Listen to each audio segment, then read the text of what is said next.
Assalamualaikum warahmatullahi wabarakatuh.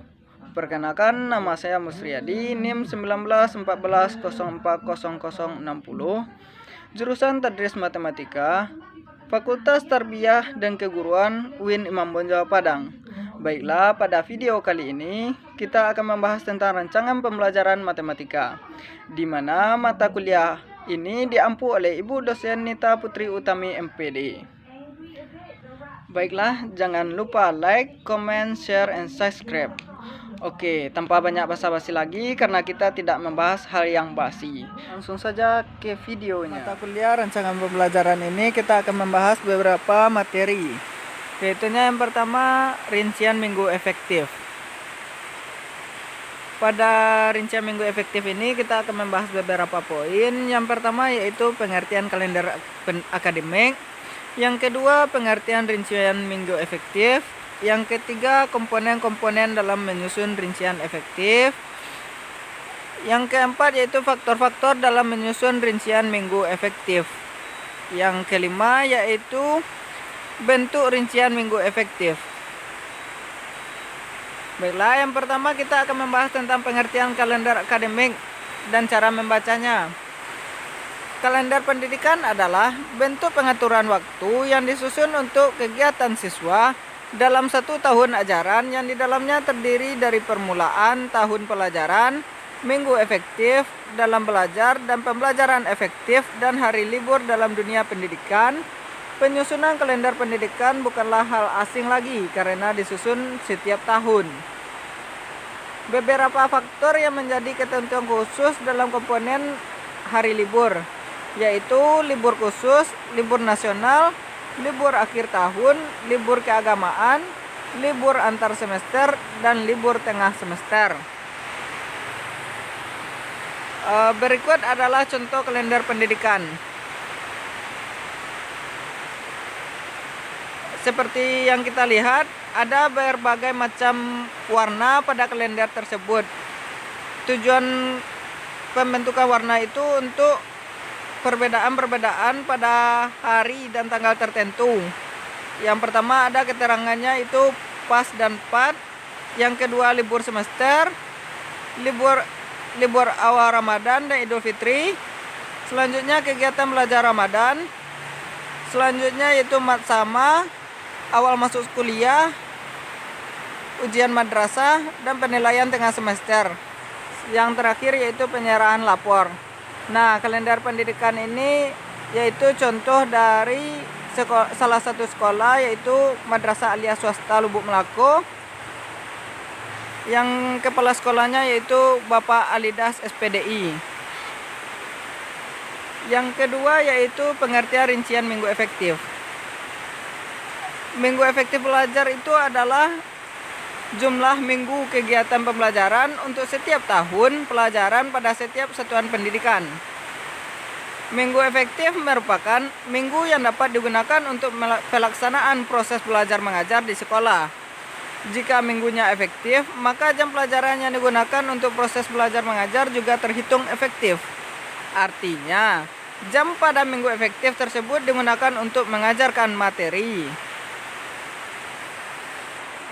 Selanjutnya yaitu komponen-komponen dalam menyusun rincian minggu efektif. Baiklah, dalam menyusun minggu efektif diperlukan untuk memperhatikan kalender pendidikan. Kalender pendidikan disusun oleh sekolah sesuai dengan kebutuhan daerah, karakteristik sekolah, kebutuhan peserta didik, dan masyarakat dengan mengacu kepada ketentuan yang ditetapkan dalam standar isi. Yaitu poin yang keempat itu faktor-faktor dalam menyusun rincian minggu efektif. Hal yang perlu diperhatikan guru dalam menganalisis alokasi waktu. Yang pertama yaitu penentuan jumlah minggu pada setiap bulan dalam semester atau tahun pelajaran dengan melihat kalender umum. Yang kedua yaitu penentuan jumlah minggu yang tidak efektif pada setiap bulan dalam semester atau tahun pelajaran dengan melihat kalender pendidikan. Yang ketiga, penentuan jumlah minggu yang efektif pada setiap bulan dalam semester atau tahun pelajaran dengan melihat kalender pendidikan. Yang keempat yaitu penyebaran jumlah jam pelajaran pada setiap unit pelajaran yang telah ditetapkan sebelumnya. Yang kelima yaitu pengalokasian jam pelajaran untuk ulangan harian, ulangan tengah semester, dan ulangan akhir semester. Yang terakhir yaitu pembagian jumlah waktu atau jam pelajaran efektif atau dalam 1 tahun 1 semester ke semua unit secara proporsional dan semua jenis ulangan. Berikut adalah contoh dari rincian minggu efektif semester ganjil Madrasah Aliyah Swasta Lubuk Melako. Tahun pelajaran yaitu 2021-2022.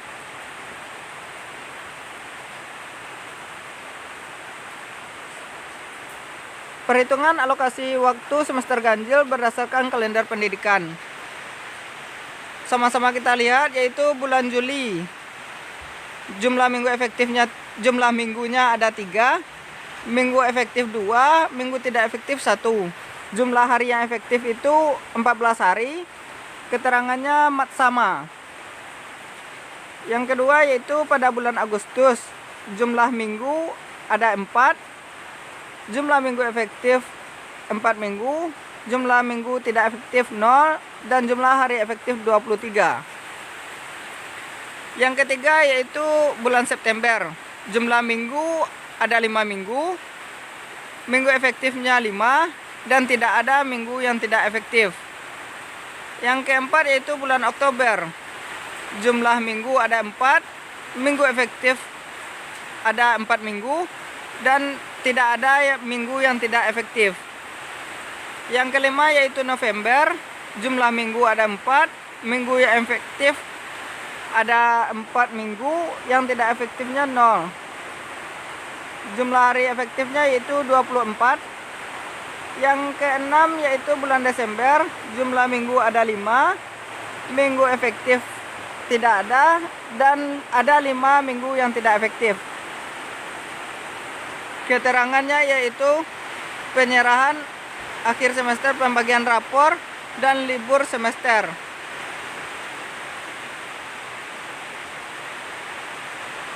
Jumlah minggu efektif yaitu 19 minggu. Banyaknya jam pelajaran yaitu 3 jam per minggu, jadi 19 minggu dikali 3 jam pelajaran, jadi hasilnya 57 jam pelajaran. Jumlah jam cadangannya ya ada 3 jam pelajaran. Jumlah jam pelajaran efektif yaitu 57 jam pelajaran dikurang 3 jam pelajaran. Jadi jumlah jam pelajaran efektif yaitu 54 jam pelajaran. Jumlah minggu yang tidak efektif itu jumlah minggu dalam semester dikurangi jumlah minggu yang tidak efektif. Jumlah minggu pada semester itu ada 25 minggu. Yang tidak efektifnya ada 6 minggu, jadi minggu efektifnya ada 19 minggu. Untuk mencari jumlah jam pelajaran efektif yaitu jumlah minggu efektif dikali jam pembelajaran. Jumlah minggu efektif itu ada 19 minggu, dan jam pelajaran ada 3 jam pelajaran per minggu, jadi 57 jam pelajaran. Untuk ukuran uraian kegiatannya, yang pertama yaitu mat sama. Jumlah minggunya ada 1. Keterangannya pada bulan Juli minggu ketiga. Yang kedua yaitu pas dan pat, yaitu jumlahnya 2 minggu. Keterangannya pada bulan Desember minggu ke-1 dan kedua. Yang ketiga yaitu kelas meeting dan pembagian rapor. Jumlah minggunya 1. Keterangannya Desember minggu ketiga. Yang keempat libur semester 1. Jumlah minggunya ada 2. Keterangannya itu pada bulan Desember minggu keempat dan kelima. Selanjutnya yaitu rancangan pembelajaran matematika, yaitunya program tahunan. Pada program tahunan kita akan membahas beberapa poin. Yang pertama yaitu pengertian program tahunan. Yang kedua sumber yang digunakan dalam pengembangan program tahunan. Yang ketiga komponen program tahunan. Dan yang keempat yaitu langkah menyusun program tahunan. Yang pertama kita bahas yaitu pengertian program tahunan. Program tahunan merupakan program umum setiap mata pelajaran yang dibuat setiap awal tahun ajaran. Program tahunan ini merupakan pedoman untuk mengembangkan program semester, mingguan, dan program harian menurut Mulyasa 2006. Komponen-komponen program tahunan meliputi identifikasi, satuan pendidikan, mata pelajaran, dan tahun pelajaran, standar kompetensi, kompetensi dasar, alokasi waktu, dan keterangan. Yang kedua yaitu sumber yang digunakan dalam pengembangan program tahunan. Yang pertama, sumber yang dapat dijadikan bahan pengembangan program tahunan yaitunya daftar standar kompetensi sebagai konsensus nasional yang dikembangkan dalam buku garis-garis besar program pengajaran setiap mata pelajaran yang akan dikembangkan. Yang kedua yaitu skope atau sekuensi. Setiap kompetensi untuk mencapai tujuan pembelajaran diperlukan mata pembelajaran. Materi pembelajaran tersebut disusun dalam pokok-pokok pembahasan yang mengandung ide-ide pokok yang sesuai kompetensi dan tujuan pembelajaran. Yang ketiga yaitu kalender pendidikan. Penyusunan kalender pendidikan selama 1 tahun pelajaran mengacu pada efisiensi, efektivitas, dan hak-hak peserta didik. Selanjutnya yaitu tujuan program tahunan, di mana program tahunan bertujuan yang pertama untuk menata materi secara logis, sistematis, dan hierarkis. Yang kedua, mendistribusikan alokasi waktu untuk setiap pokok bahasan. Yang ketiga, mendorong proses pembelajaran menjadi efektif dan efisiensi berdasarkan titik yang telah ditetapkan. Yang keempat yaitu mempermudah guru untuk mengetahui target kurikulum per kelompok bahasan atau per bulan. Poin selanjutnya yaitu komponen program tahunan. Komponen program tahunan atau PROTA meliputi yang pertama identifikasi, satuan pendidikan, mata pelajaran, dan tahun pelajaran. Yang kedua kompetensi inti, yang ketiga kompetensi dasar, yang keempat alokasi waktu, dan yang kelima keterangan. Selanjutnya langkah menyusun program tahunan. Yang pertama langkah-langkahnya itu mengidentifikasi jenis kegiatan non tatap muka atau ujian libur. Yang kedua menghitung pokok bahasan kegiatan tatap muka. Yang ketiga menghitung alokasi waktu yang tersedia dari GBPP untuk setiap jenis kegiatan. Berikut adalah contoh program tahunan. Mata pelajaran matematika peminatan, satuan pendidikan yaitu Mas Lubuk Melako, kelas 10 IPA, tahun pelajaran 2021 dan 2022. Ada 4 KI. Yang pertama itu menghayati dan mengamalkan ajaran agama yang dianutnya. KI kedua menghayati dan mengamalkan perilaku jujur, disiplin, tanggung jawab, peduli, gotong royong, kerjasama, toleransi, damai, santun, responsif, dan proaktif yang menunjukkan sikap sebagai bagian dari atas berbagai permasalahan dalam berinteraksi secara efektif dengan lingkungan sosial dan alam serta dalam menempatkan diri sebagai cerminan bangsa dalam pergaulan dunia. KI ketiga yaitunya memahami, menerapkan, dan menganalisis pengetahuan faktual, konseptual, prosedural berdasarkan rasa ingin tahunya tentang ilmu pengetahuan, teknologi, seni, budaya, dan humaniora. Dengan wawasan kemanusiaan, kebangsaan, kenegaraan, dan peradaban terkait penyebab fenomena dan kejadian, serta menerapkan pengetahuan prosedural ya pada bidang kajian yang spesifik sesuai dengan bakat dan minatnya untuk memecahkan masalah. Selanjutnya yaitu KI 4, yaitu mengelola, menalar, mengaji, dan mencipta dalam ranah konkret dan ranah abstrak terkait dengan pembangunan dari yang mempelajarinya di sekolah secara mandiri, serta bertindak secara efektif dan kreatif, dan mampu menggunakan metode sesuai kaidah keilmuan. Pada semester 1 yaitu kompetensi dasarnya 3.1 yang berbunyi mendeskripsikan dan menentukan penyelesaian fungsi eksponensial dan fungsi logaritma menggunakan masalah konseptual serta keberkaitannya. Dan kompetensi dasar 4.1 yaitu menyajikan dan menyelesaikan masalah yang berkaitan dengan fungsi eksponensial dan logaritma. Materi pokoknya yaitu fungsi eksponensial, alokasi waktunya yaitu 27 jam pelajaran, keterangannya yaitu 47 jam pelajaran tatap muka dan 6 jam penilaian harian. Keterangannya itu penilaian harian 1, remedi penilaian harian 1, penilaian harian 2, dan remedi penilaian harian 2. Selanjutnya pada semester 2 kompetensi dasar 3.2 yaitu menjelaskan vektor, operasi vektor, panjang vektor, sudut antar vektor dalam ruang berdimensi 2 dan berdimensi 3. Kompetensi dasar 4.1 yaitu menjelaskan masalah yang terkait dengan vektor, operasi vektor, panjang vektor, sudut antar vektor dalam ruang berdimensi 2 dan berdimensi 3. Materi pokoknya yaitu vektor, alokasi waktunya yaitu 47 jam pelajaran, keterangannya 42 jam pelajaran tatap muka ditambah 5 jam pelajaran penilaian harian.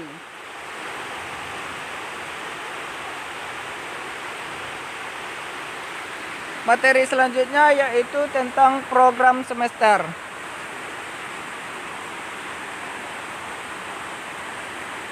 Pada program semester kita akan membahas beberapa poin. Yang pertama yaitu pengertian program semester, yang kedua komponen program semester, yang ketiga unsur-unsur yang perlu diperhatikan dalam menyusun program semester, yang keempat langkah-langkah menyusun program semester, yang kelima yaitu manfaat program semester.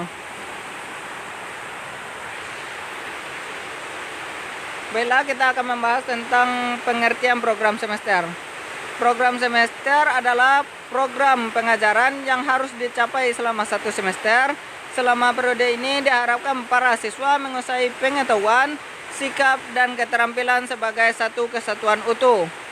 Program semester adalah program yang berisikan garis-garis besar mengenai hal-hal yang hendaknya dilaksanakan dan dicapai dalam semester tersebut. Program semester merupakan penjabaran dari program tahunan. Isi dari program semester adalah tentang bulan, pokok bahasan dan yang hendak disampaikan, waktu yang direncanakan, dan keterangan-keterangan. Selanjutnya yaitu komponen program semester. Program semester berisikan garis-garis besar yang mengenai hal-hal yang hendaknya dilaksanakan dan dicapai dalam program semester tersebut. Komponen program semester meliputi yaitu antara yang pertama yaitu identitas. Pada identitas ini terdiri atas yang pertama nama satuan pendidikan, mata pelajaran, kelas atau semester, yang terakhir yaitu tahun pelajaran. Komponen yang kedua yaitunya isi, meliputi yang pertama materi pokok, yang kedua kompetensi dasar, yang ketiga alokasi waktu, yang keempat bulan pada bulan dan minggu, yang kelima yaitu keterangan. Selanjutnya yaitu unsur-unsur yang perlu diperhatikan dalam menyusun program semester. Yang pertama tujuan. Tujuan yang dicantumkan dalam program semester adalah tujuan yang masih bersifat umum yang diambil dari KIKD, yaitu tujuan kurikulum dan tujuan instruksional. Yang kedua yaitu pokok bahasan. Pokok bahasan merupakan judul materi yang akan dipelajari, atau diajarkan dalam satu bulan yang bersangkutan. Yang ketiga yaitu metode mengajar. Metode mengajar adalah cara yang digunakan oleh guru untuk menyampaikan materi pembelajaran. Yang keempat, media dan sumber. Di samping metode mengajar untuk setiap pokok bahasan dicantumkan juga media dan buku sumber yang digunakan. Yang kelima yaitu evaluasi pengajaran. Dalam program semester hendaknya dicantumkan kegiatan-kegiatan evaluasi yang dilaksanakan di luar masing-masing pokok bahasan seperti evaluasi atau tes simulatif. Yang keenam yaitu waktu. Untuk setiap pokok bahasan dan kegiatan evaluasi dalam semester yang bersangkutan perlu dicantumkan jumlah waktu dan yang dialokasikan sehingga dapat diketahui sejak awal apakah program semester yang dibuat tersebut dapat diselesaikan pada waktunya. Selanjutnya yaitu langkah-langkah menyusun program semester. Yang pertama yaitu memasukkan kompetensi dasar, topik dan subtopik bahasan dalam format program semester. Yang kedua, menentukan jumlah jam pada setiap kolom minggu dan jumlah tatap muka per minggu untuk mata pelajaran. Yang ketiga yaitu mengalokasikan waktu sesuai kebutuhan bahasan, topik dan subtopik pada kolom minggu dan bulan. Yang keempat yaitu membuat catatan untuk keterangan untuk bagian-bagian yang membutuhkan penjelasan.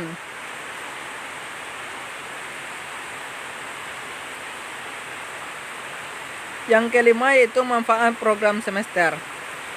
Yang pertama yaitu mempermudah seorang guru dalam proses pembelajaran selama satu semester.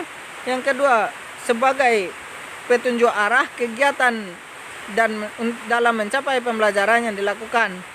Yang ketiga, sebagai pola dasar dalam mengatur tugas dan wewenang bagi setiap unsur yang terlihat dalam kegiatan pembelajaran. Yang keempat yaitu sebagai pedoman kerja bagi setiap unsur, baik guru maupun murid. Yang kelima yaitu sebagai alat ukur keefektifan suatu proses pembelajaran sehingga setiap saat dapat diketahui ketetapan dan kelembaban kerja. Yang keenam yaitu untuk bahan penyusunan data agar terjadi keseimbangan kerja. Yang ketujuh yaitu untuk menghemat waktu, tenaga, alat-alat, dan biaya. Berikut adalah contoh program semester.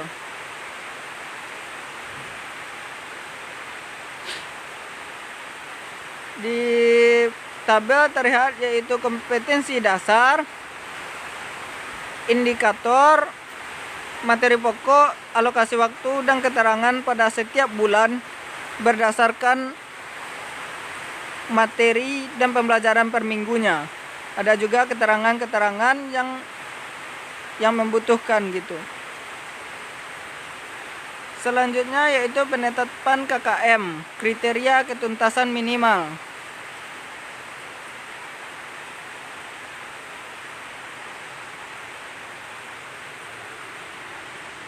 Pokok pembahasan dalam kriteria ketuntasan minimal yaitu yang pertama pengertian KKM atau kriteria ketuntasan minimal.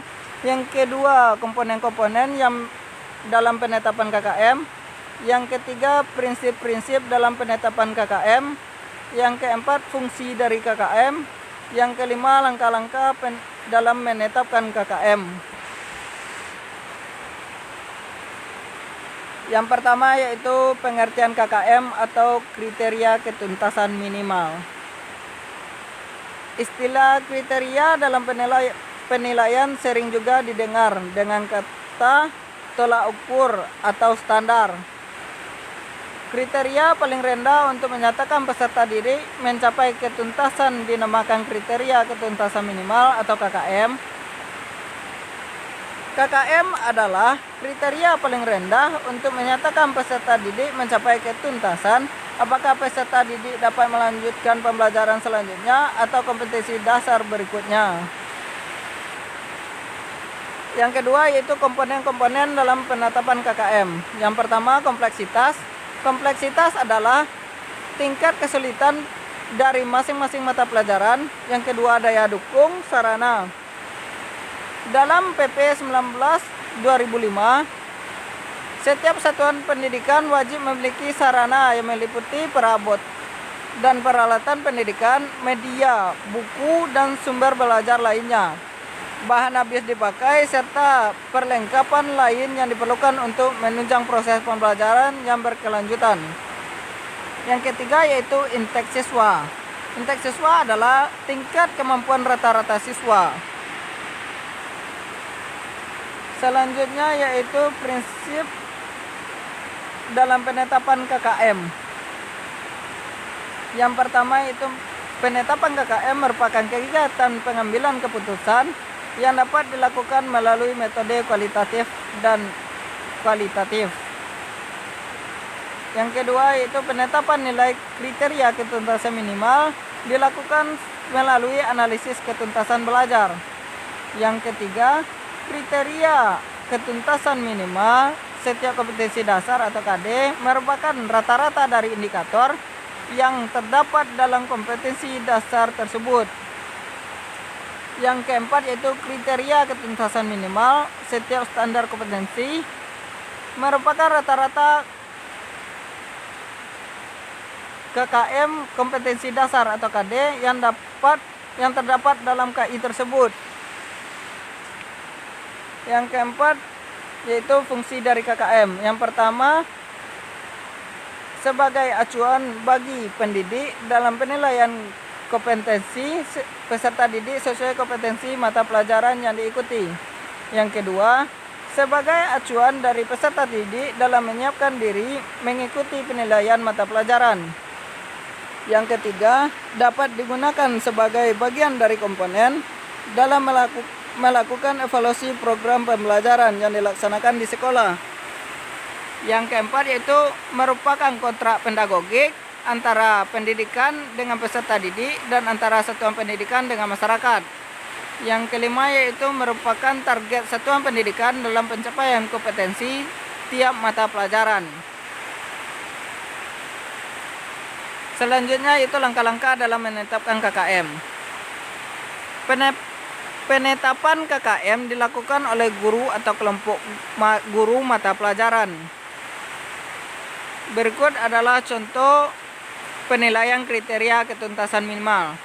Ya, itunya pada kolom pertama ada kompetensi dasar, yang kedua yaitu indikator, yang ketiga yaitu ada kompleksitas. Pada kompleksitas ini ada 3 kelompok penilaian yaitu 50 sampai 60 itu tinggi, sedang yaitu 65 sampai 80, rendah yaitu 81 sampai 100. Selanjutnya daya dukung tinggi 81 sampai 100, sedang 65 sampai 80, rendah yaitu 50 sampai 64.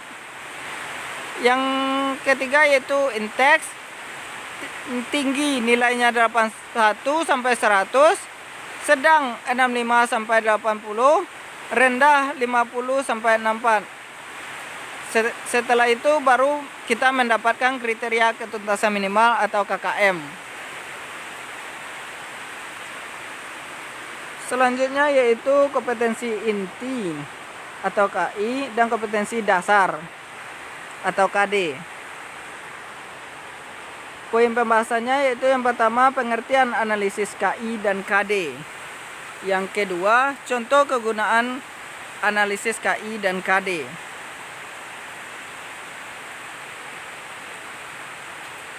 Yang pertama yaitu pengertian analisis KI dan KD. Yang pertama kompetensi isi atau KI. Berdasarkan Permendikbud nomor 21 tahun 2016, kompetensi inti atau KI merupakan tingkat kemampuan untuk mencapai standar kompetensi kelulusan yang harus dikuasai peserta didik. Kompetensi inti dirancang untuk setiap kelas melalui kompetensi inti, sinkronisasi horizontal, berbagai kompetensi dasar antar mata pelajaran, pada kelas yang sama dapat dijaga. Selain itu, sinkronisasi vertikal.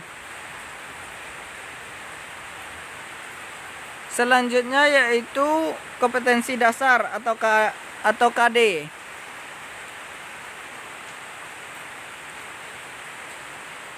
Kompetensi dasar merupakan panduan dari pengetahuan, keterampilan, nilai, dan sikap yang direfleksikan dalam kebiasaan berpikir dan bertindak. Hal ini kompetensi diartikan sebagai pengetahuan, keterampilan, dan kemampuan yang dikuasai oleh seseorang. Berikut adalah contoh analisis KI dan KD.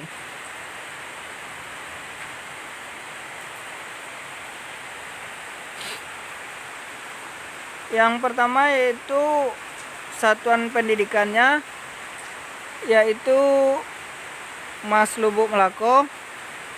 Setelah itu mata pelajarannya matematika kelas 10.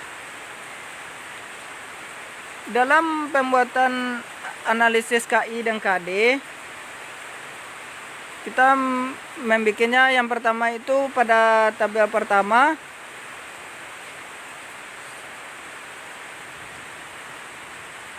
Kompetensi inti,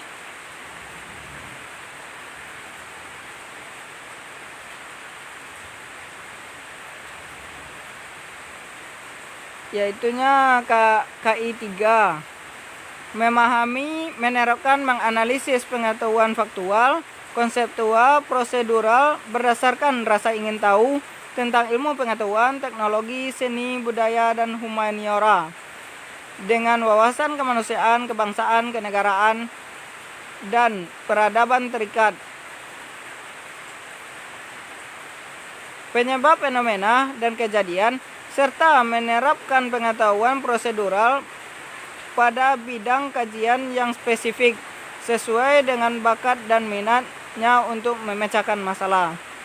Yang kolom keduanya yaitu kompetensi dasar 3.1, yaitu mendeskripsikan dan menentukan penyelesaian fungsi eksponensial dan fungsi logaritma yang menggunakan masalah kontekstual serta kaitannya. Indikatornya yaitu ada beberapa indikator. Selanjutnya materi pokoknya itu fungsi eksponen dan fungsi logaritma. Ada ruang lingkupnya yaitu 1, 2, dan 3, di mana